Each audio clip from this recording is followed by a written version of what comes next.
What's up mga kababayan, mga kapatid? So nandito tayo ngayon sa laot. Manghuhuli na naman tayo ulit ng ng dugo. Salamat ulit sa susunod pagkataong ito at nandito naman tayo sa laot. So ngayon palubog na yung araw. Nandito na tayo sa mga halos 20 milya na layo natin sa sa Blayan. At subukan na naman natin bukas mag area ng pangsilo. At parang medyo pahina ng silo ngayon, subukan pa rin natin. So kasama natin si Julito. Yun, nag-aayos ng kanyang ng aming mga panilo. Yan. So sumama muna sa akin. Kasama siya ni Kaboyboy na nakaraan na marami silang mga huli. Ngayon dito naman siya sumama. Baka swertihin tayo. Yan, nag-aayos sa mga pansilo. Yun. So bukas baka makadali tayo bukas na biyaan tayo.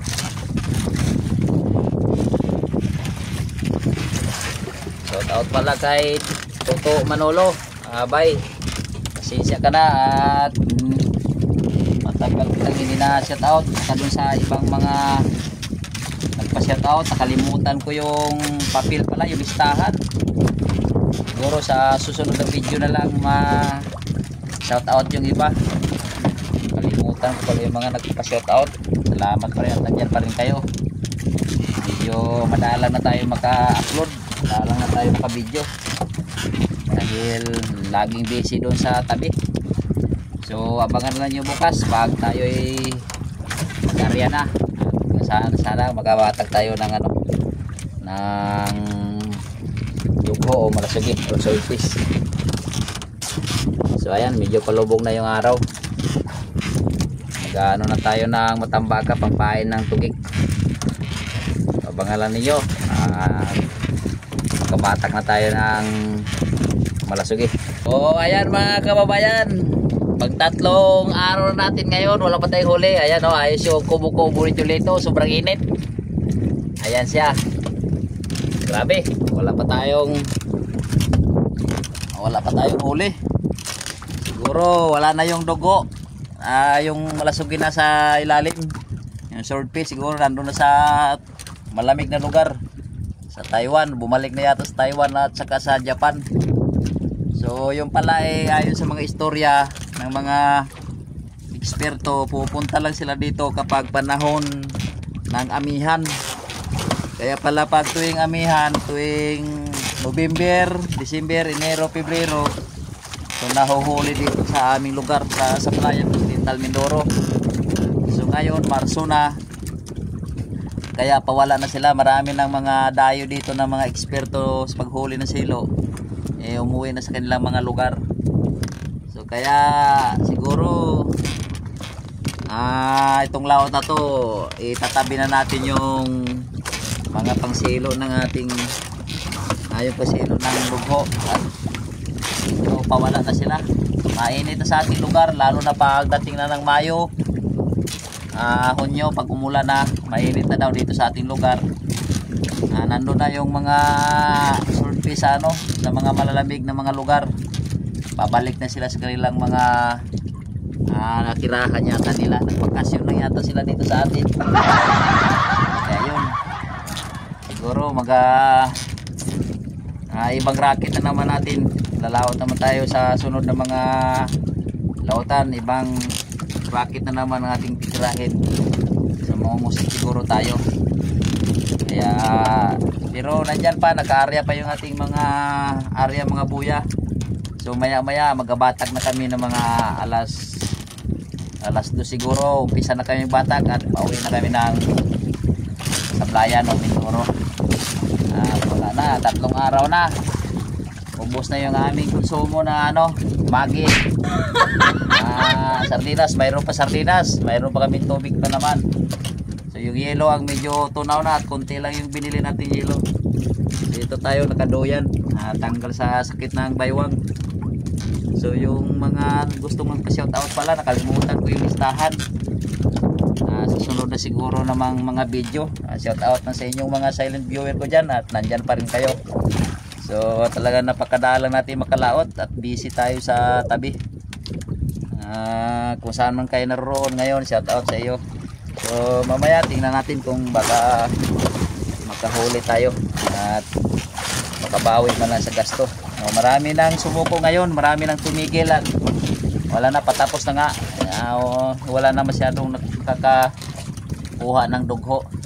So siguro nga totoo nga yung sabi nila na palayo na sila, babalik na doon sa malamig na lugar. Papunta doon sa Taiwan, Japan, papunta doon sa North Pole. Kaya pala makikita natin sa mga video ng mga nasa North Pole, nandun ang malalaki mga mga swordfish, yung dugho. Nandun nakukuha nila, napakarami doon sa bandang Taiwan, sa Japan, banda sa Russia. Marami silang nahuhuli ng gano'n sa malamig na lugar yung mga isda na yan. Kaya tayo papahinga na tayo sunod taon na naman tayo maninilo. So mamaya abangan ninyo at babatag na tayo maya maya. So ayan, tinatanggalan ni Julito yung ganyang kubo at magabatak na kami. Ayan.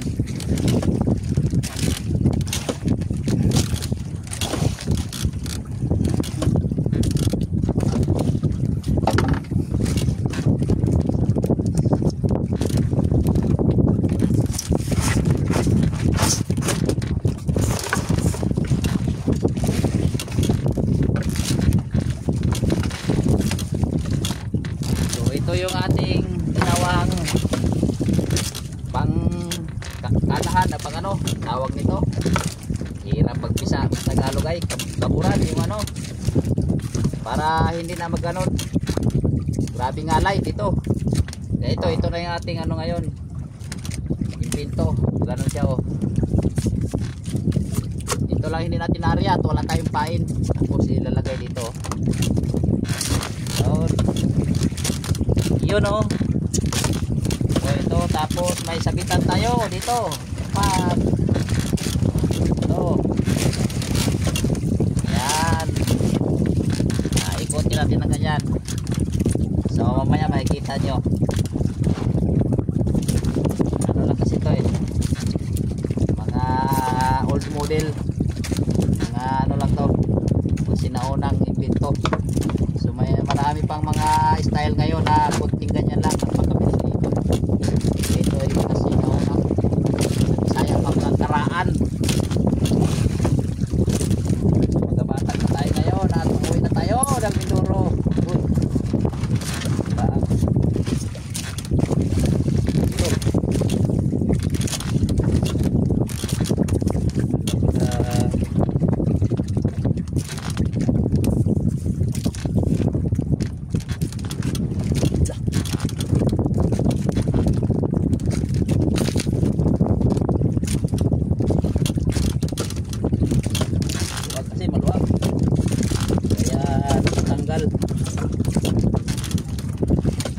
Gawa natin na yun, ulitin natin.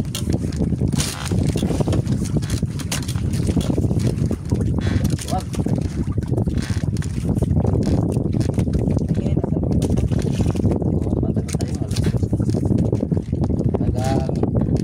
zero balance tayo kung hindi tayo makadawi ngayon, logi.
taon naman to, area. Yun o. Ating gawa, inventong gawa lang to. Wala, hindi wilting. Tali-tali lang. Bago lagayan natin dito. Yun.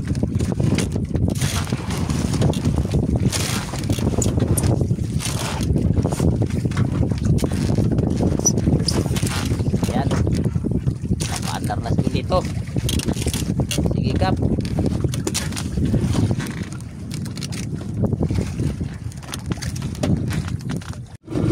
So ayan, mag-umpisa na tayo magbatak. Babatak na si Julito, ang ating tirador ngayon, si Julito Manalo.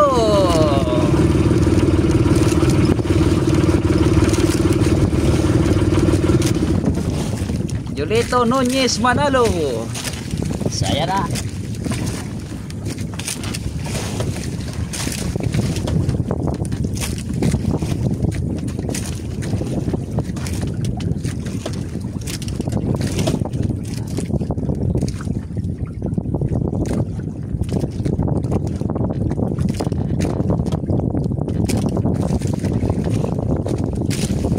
Ay kapatid ni Manny Paksiw. Yan kong kasama natin.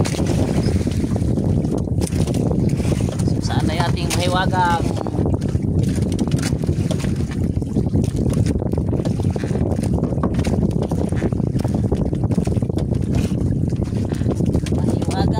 kaburan.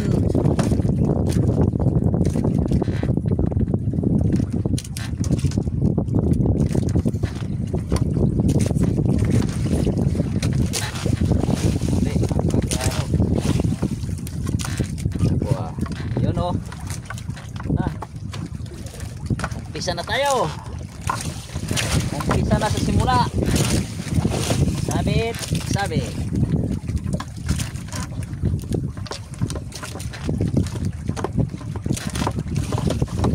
Tira na yung ating tirador, si Julito.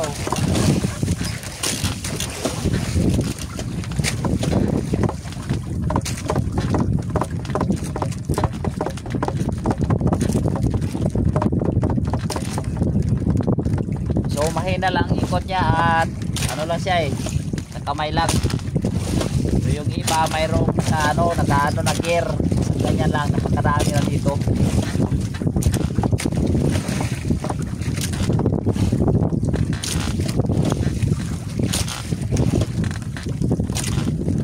So yung nagpapa-shout out dyan mga kababayan, pasensya na kayo, nalimutan ko yung listahan sa bahay. Alam mo marami nagpapa-shout out na nagpo-comment. Problema lang, nalimutan ko. Talagang walang kapangyarihan ang limot ng tao kalimutan talaga.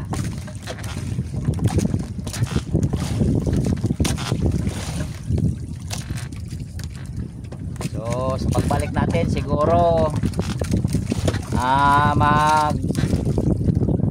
mag-asikaso na tayo na pang underwater. Pwedeng pang tuna, pang pusit.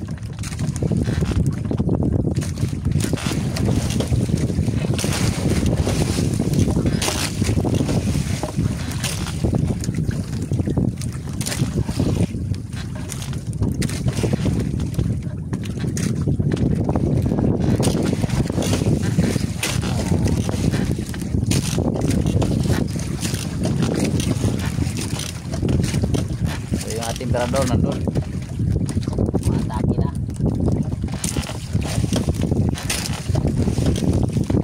So natin tutok yung camera at medyo nahirapan na siya balagbagin tayo, hindi humaharap sa alon yung ating pagka, masyadong malutang, wala tayong karga na bus na yun, tunaw na yung ating yelo.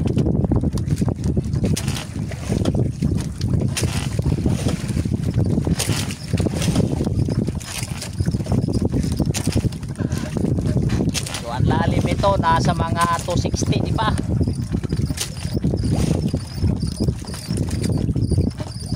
Malalim siya.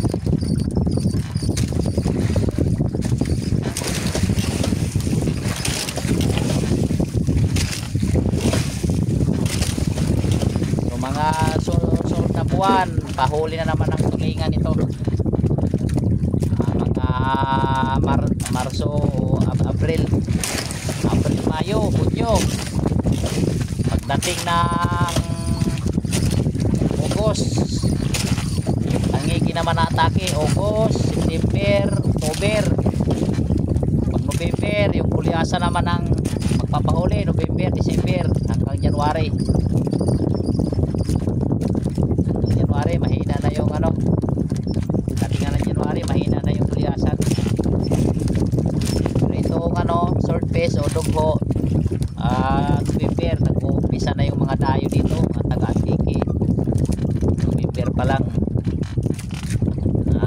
naninilo na sila. So tayo, ngayon lang tayo kumaya na ano na Pebrero na. Marami nang nahuling mga swordfish yung nauna. Yan ito, silito, marami silang huli lagi. Kaya lang ano, mama na yung kuya niya, siya naman ang pagsabi. Ating kasama si Aztec na ano siya ng bira-bira sa bahura. Yun ang favorito niya. Yun naman siya nangangawil sa Palawan.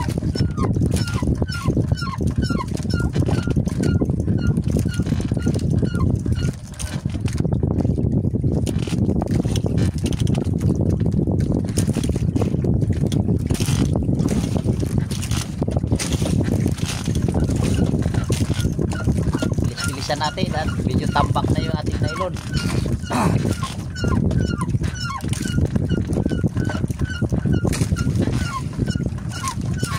Madali pag ganito, hindi mga alay sa kamay, hindi gaya nung hawak mo ang alay.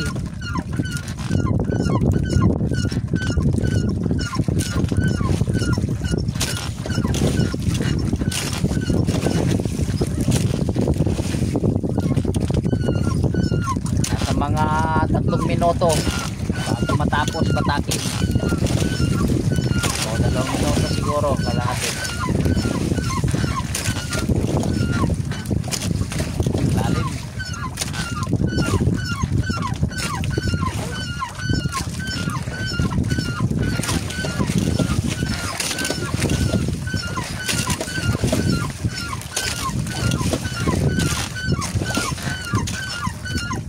Siguro magpapahinga na tayo sa paghuli ng silo. Tatago na natin to.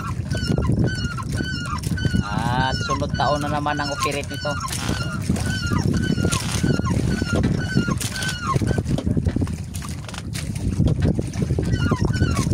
Mainit ang panahon. Sobrang init dito sa Mindoro. Ang pinakamainit sa San Jose, Legazpi, saka sa sa Sursugod. Sa araw na to init. Nawala na yung mga malalaking isda dito.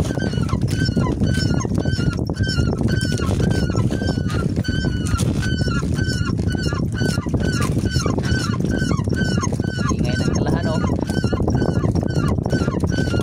malapit na matapos yun ito. Niyo yung kain, yung ilaw. Buhay na buhay pa rin yung ilaw, humihinga pa rin.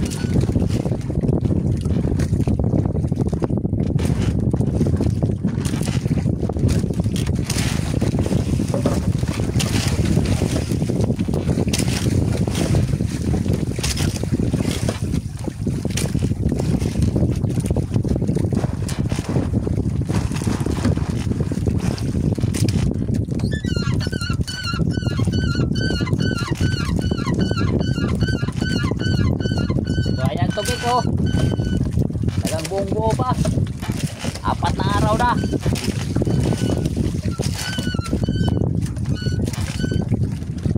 Talaga nang bumalaw kahit pusit, ayaw pagkain ng pusit.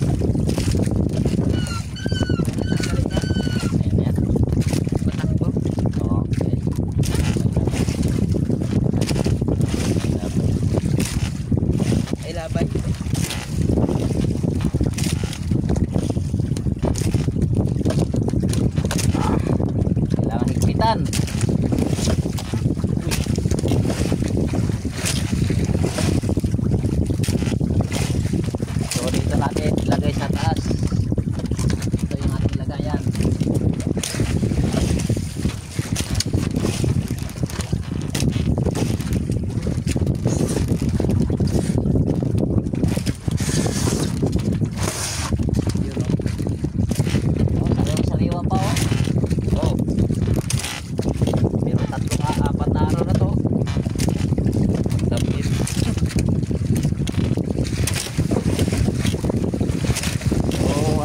lang mga kababayan at matake na natin lahat ng ating mga kawil at uuwi na tayo pa Mindoro.